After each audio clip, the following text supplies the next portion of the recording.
She was trapped between the cold bars of the grate, trembling from the chill and the pain. Her faint cry was drowned out by the noise of the rain and the passing cars, whose headlights illuminated her frail figure only for an instant. She was losing strength when, through the darkness, footsteps echoed. Their meeting changed everything. A cold winter night enveloped the city like a sinister shroud. The gloomy sky, weighed down by heavy leaden clouds, seemed to press against the earth with its oppressive mass. A strong wind howled through the narrow alleys, carrying with it scraps of newspapers and dry leaves. It seeped into every crevice, mercilessly burning the skin and cutting to the bone. On this night, the city seemed lifeless, and the only sign of existence was a faint, barely perceptible sound. A quiet meow, like a cry. A small cat, barely more than a kitten, lay on its side between the bars of an old storm drain grate. Its tiny body trembled with cold, its fur, wet from the recent rain, clinging to its emaciated frame. She looked so fragile, as if she might shatter at the slightest touch. Every breath came with difficulty. The bars pressed against her ribs, and each icy drop of water dripping from the rooftops felt like the strike of a hammer. Her large amber eyes barely stayed open. It seemed they might close forever at any moment. In those eyes was an abyss of pain. Not the kind visible on the surface, but the kind buried deep within, reflecting everything she had endured. She was utterly alone, abandoned by the world, forgotten. Once, she had known warmth. Once, she had a home. Memories, though faint, struck her consciousness like claps of thunder. She remembered soft hands that stroked her, the smell of fresh milk, the crackle of firewood in the hearth. She remembered her little corner, always warm and safe. But now, all of that was merely a shadow of the past. That home had burned down on one such dark night. She had fled, terrified of the flames and the noise, and she had never seen those who had been her family again. Since then, the cat had lived on the streets. She hid under cars, in abandoned buildings, in the dark corners of alleys. She saw people but kept her distance. Some threw stones at her or tried to kick her. Others passed by as if she didn't exist. The world was cruel, and she had learned to survive, clinging. But today, that strength had left her. She was trapped. The grate she had tried to squeeze through to find shelter from the rain had become her enemy. Her paws were stuck, her body wedged in an awkward position. She had tried to free herself, straining her small muscles, but the cold, indifferent metal held firm. The wind whipped against her face, filling her ears with a deafening howl. Her tiny ears flattened against her head, as if that could shield her from the surrounding horror. She opened her mouth to make a sound, but only a weak rasp emerged, lost in the night's darkness. Her thin tail lay lifeless on the wet asphalt, and her paws curled into tiny, trembling fists. Cars passed by. Their headlights momentarily illuminated her wet fur, turning her into a shimmering ghost in the night. But no one stopped. No one noticed. No one heard her faint cry. She tried to lift her head, but her strength was gone. All she could do now was wait. But for what? Rescue? Or the end? Her eyes began to close. She was so tired, so cold. At some point, she stopped feeling the rain, stopped noticing the wind. Her consciousness drifted into oblivion. But even in that oblivion, even on the edge of despair, a spark lingered deep within her. A warm, barely perceptible light. It was something more than the instinct to survive. It was hope. Hope that even in this hopeless darkness, someone would hear her. Someone would stop. The night continued its reign over the city, and the little cat, trapped in the grate, lay motionless, her body trembling with cold and her soul with fear. But even in this darkness, she did not give up. Her struggle was not over yet. A fierce wind whipped through the city streets, sparing nothing in its path. The sound of its gusts roared like a living, growling beast, slicing through the stillness of the winter night. The thin cry of the cat barely pierced this cacophony, lost amidst the shrieks of the wind and the distant hum of passing cars. She was like a grain of sand in a vast desert, small, helpless, but stubbornly clinging to life. Her tiny body, trapped between the metal bars of the grate, trembled ceaselessly. Her fur, soaked through from the rain, clung to her frail frame like an icy shell. The cold metal that pressed into her paws and belly was merciless, as if death itself had taken residence within those unfeeling bars. The cat struggled to move. Her hind legs, slipping against the wet asphalt, clawed desperately at the ground, but to no avail. Every movement sent sharp waves of pain coursing through her. She froze, trying to gather her strength, but each breath was labored and shallow. The air was cold, biting, cutting into her lungs like shards of glass. For a moment, she closed her eyes. Memories surged over her like a crashing wave. She saw herself as a kitten, curled up by a warm fire. A soft blanket, the murmur of children's voices, gentle hands stroking her fur. She heard laughter, smelled the comforting scent of milk. It all felt so far away, as if it belonged to another life entirely. A sharp gust of wind yanked her back to reality. Her eyes shot open, and the pain engulfed her once more. Her body felt so worn out that even the act of trying to survive seemed unbearable. But something inside her refused to give up. She tensed her muscles again, trying to free the paw trapped between the bars. But the cold metal refused to relent. Her tiny claws scratched against the grate, producing a faint scraping sound drowned out by the howling wind. Her breaths quickened. Her heart pounded so hard it felt as though it might burst.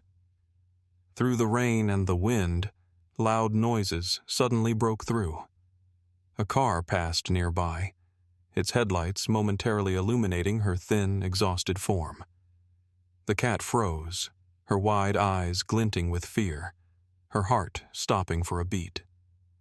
She instinctively tried to make herself invisible, but the car just sped past. The light vanished, leaving her in darkness once more.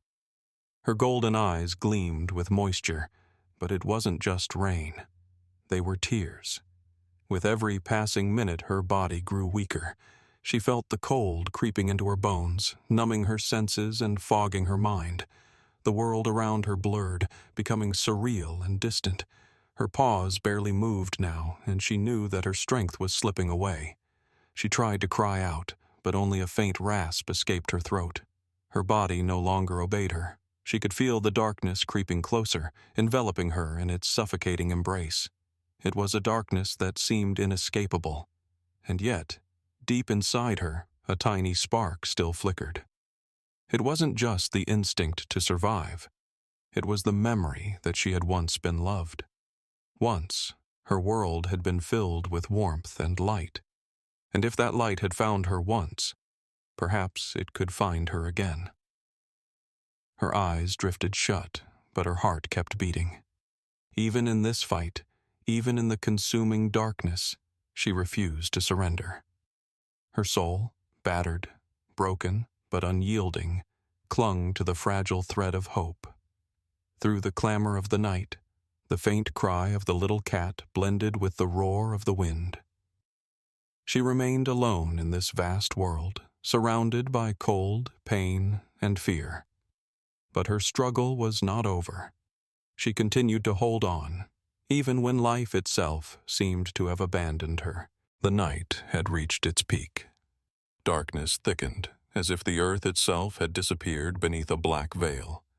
The rain had stopped, but its lingering droplets, frozen on the grate and asphalt, pierced everything around with an unforgiving chill. The wind howled on, moaning and wailing like a grieving specter mourning those who couldn't find shelter on this dreadful night. The little cat no longer moved. Her body lay still, her breathing so faint it was barely perceptible. Her fading gaze remained fixed on the void, as if she were waiting, waiting for salvation, a miracle, or simply the end. She had almost stopped feeling pain, as though her mind, in a final act of mercy, had shielded her from the worst blows of fate. But suddenly, amidst the howling wind, a sound broke through. At first it was faint, almost a figment of her dwindling consciousness, but it grew clearer with each passing moment. Footsteps. Quick, purposeful. Someone was coming. A figure emerged from around the corner, illuminated by the flickering glow of an old street lamp. It was a young man, no older than 30. He was walking briskly, wrapped in a dark jacket, but there was something unusual about his movements. He kept glancing around, as if searching for something or someone. His face, half hidden beneath his hood, bore an expression of weariness, but his eyes gleamed with a spark of life that set him apart from the indifferent world around him. The cat didn't notice him at first. Her vision was blurred, her awareness teetering on the brink of darkness. But as the vibrations of his steps reverberated through the wet asphalt, she summoned the last of her strength to lift her head. The faint motion caught the man's attention. He froze. "Who's there?" he called out. His voice was low but gentle, as if he feared scaring away whatever it was he'd seen. He stepped closer, his boots squeaking on the wet ground. The street lamp's light fell on the tiny bundle of fur trapped in the grate. His face twisted in shock.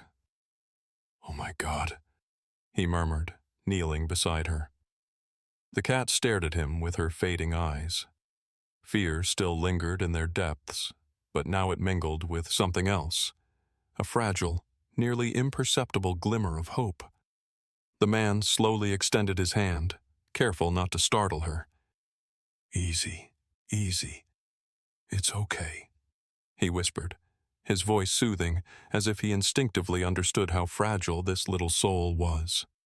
But the cat, mustering the last vestiges of her strength, recoiled with a weak hiss. Her body was far too exhausted to fight, but the fear of humans, ingrained through months of suffering, was stronger than her exhaustion. The man froze. He withdrew his hand but didn't move away. Instead, he unwrapped the scarf from around his neck, a warm, soft scarf, still retaining the heat of his body. Gently, he draped it over her, both to warm her and to show that he meant no harm. "I know you're scared," he murmured, his eyes fixed on her trembling form. "But you're not alone. I'll help you." His voice was so earnest, so kind, that the cat stopped hissing. Her golden eyes, glistening with rain and tears, watched him. She could feel his warmth, his kindness. She knew that another attempt to escape could cost her the last bit of life she had left, and in that moment, teetering on the edge between fear and trust, she surrendered. The man gently scooped her up. She was so light that it felt as if he were holding a shadow. Her body was limp, yet her eyes still struggled to track his movements. He carefully wrapped the scarf tighter around her and pressed her close to his chest, letting his warmth seep into her frail body. "Hang on, little one. I promise you're going to be okay," he said, rising to his feet. His steps were quick but cautious. He held the cat close, as though she were the most fragile and precious thing in the world. Her eyes slowly began to close, not out of weakness, but because, for the first time in what felt like an eternity, she felt safe. The night was still cold and merciless, but now it carried a small glimmer of light. That light came from the heart of a man who didn't walk away. And the cat who had stood at the edge of life and death began to believe once more that this world could still hold warmth and love. Soft morning light filtered through the curtains, filling the room with a gentle warmth. The aroma of freshly brewed coffee mingled with the scent of wood and something indescribably cozy, something that felt like home. The house was enveloped in an unusual silence, not the kind that feels empty, but the kind that brings peace. The little cat lay curled up tightly on a plush blanket in the corner of the room, an almost invisible bundle of fur. Her body, recently marked by wounds and grime, was now clean, though the traces of her suffering lingered on her thin, weakened frame. Faint scars adorned her side, a quiet testimony to the trials she had endured. She wasn't asleep. Her golden eyes, vibrant yet cautious, shimmered in the light, but they betrayed a lingering wariness. Every sound made her ears twitch, every shifting shadow kept her on edge. She had learned to be afraid. Fear had become a part of her, deeply rooted in her soul. The man who had saved her sat nearby at a small table. His face looked tired, but a faint, almost imperceptible smile played on his lips. He was watching her, careful not to make any sudden movements that might frighten her. On the floor before him sat a small bowl of food, freshly bought cat food, chosen just for her. "You're safe now, little one," he said softly, leaning down to place the bowl within her reach. His voice was gentle, like the rustling of leaves. He slowly pulled back, giving her space. The cat cautiously lifted her head. Her nose twitched, catching the faint scent of the food, but fear still anchored her in place. She shifted her gaze between the bowl and the man, as though weighing whether he could be trusted. Several long minutes passed before she made her first move. Her thin, frail legs carried her cautiously onto the wooden floor, which creaked faintly beneath her light steps. Every movement was deliberate, as if she expected the ground to collapse beneath her. She inched closer to the bowl, her nose grazing its edge, but she didn't eat right away. Her wary eyes remained fixed on the man. "It's okay," he murmured, his voice steady and reassuring. Those words seemed to pierce the fragile shell of her fear. Slowly, she lowered her head and began to eat. It was her first real meal in days. Her small teeth worked through the food with effort, and in her eyes, the battle between hunger and mistrust was evident.